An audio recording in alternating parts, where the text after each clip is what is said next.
Hello students, how are you all? I hope all of you are fine at home. Today I have come with the topic structure of Megasporangium and the process of Megasporogenesis, which is under class 12 subject biology chapter 2 sexual reproduction in flowering plants. Now students, I hope you have remembered in our previous classes we have learned about the female reproductive part of a flower. Now you observe this diagram carefully. In this diagram you can see this is the basal part of the female reproductive system. This is the style and this is the ovary. Now inside the ovary you can observe this structure. This I have rounded with the dotted lines. This is the ovule. Okay, and this one end is there, one pore is there in this structure. This is known as the micropyle, and the ovule, it is surrounded by the covering known as the integument. Okay. Now students, what is the Megasporangium? Megasporangium is the structure of the plant body which contains the female reproductive cell and is also known as ovule. So the Megasporangium is the ovule. So this ovule, this is the structure of the Megasporangium. A mature ovule is protected by one or two covering from outside known as integument. So a mature ovule is protected from outside by one or two covering which is known as the integument. Now students, we will study in detail the structure of a mature ovule. A mature ovule consists of these following parts. First one is the funicle. It is present at the base and attaches the ovule to the placenta. Next part is the hilum. It is the point of attachment of the funicle to the body of the ovule. In an inverted ovule, the funicle forms a ridge called raphe. Okay. Now, next one, nucellus. The body of the ovule is made up of a central mass of parenchyma tissue known as nucellus, which has large food reserve. It is enveloped by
have told just now.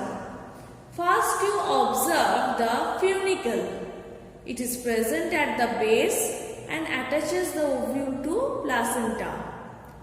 Hilum. It is the point of attachment of the funicle to the body of the ovule. In an inverted ovule, the funicle forms a ridge called raphe. You can see raphe is labeled in the diagram. Next you see the nucellus.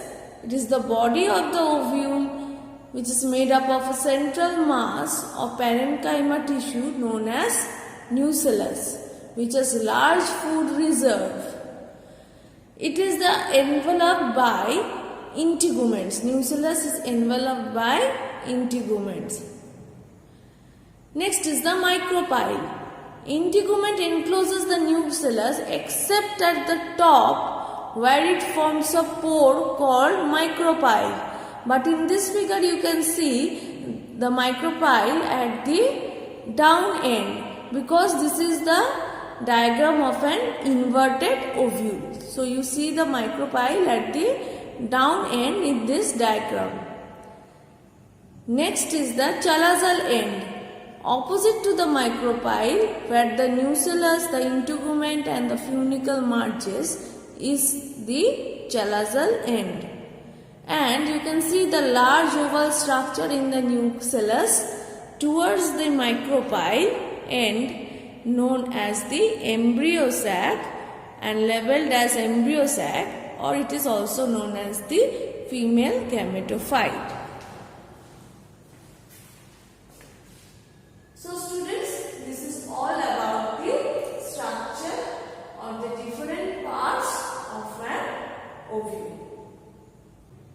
Now students, we will learn about Megasporogenesis or development of female gametophyte. The formation of megaspore inside the ovule from a megasporocyte or megaspore mother cell, which is abbreviated as MMC, is known as Megasporogenesis. So, it is known as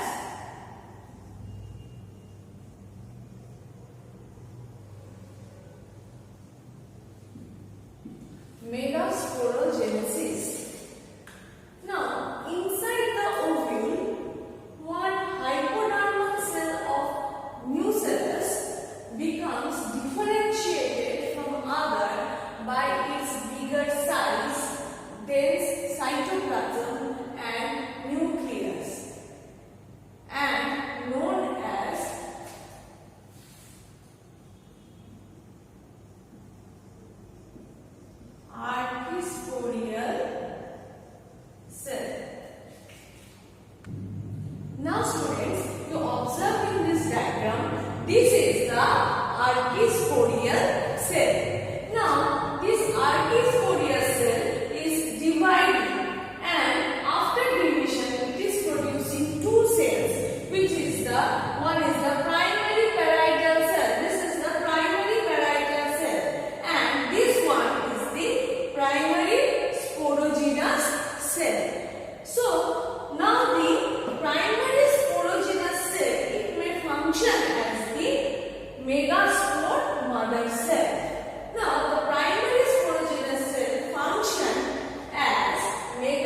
megaspore. Now this haploid megaspore undergoes mitosis.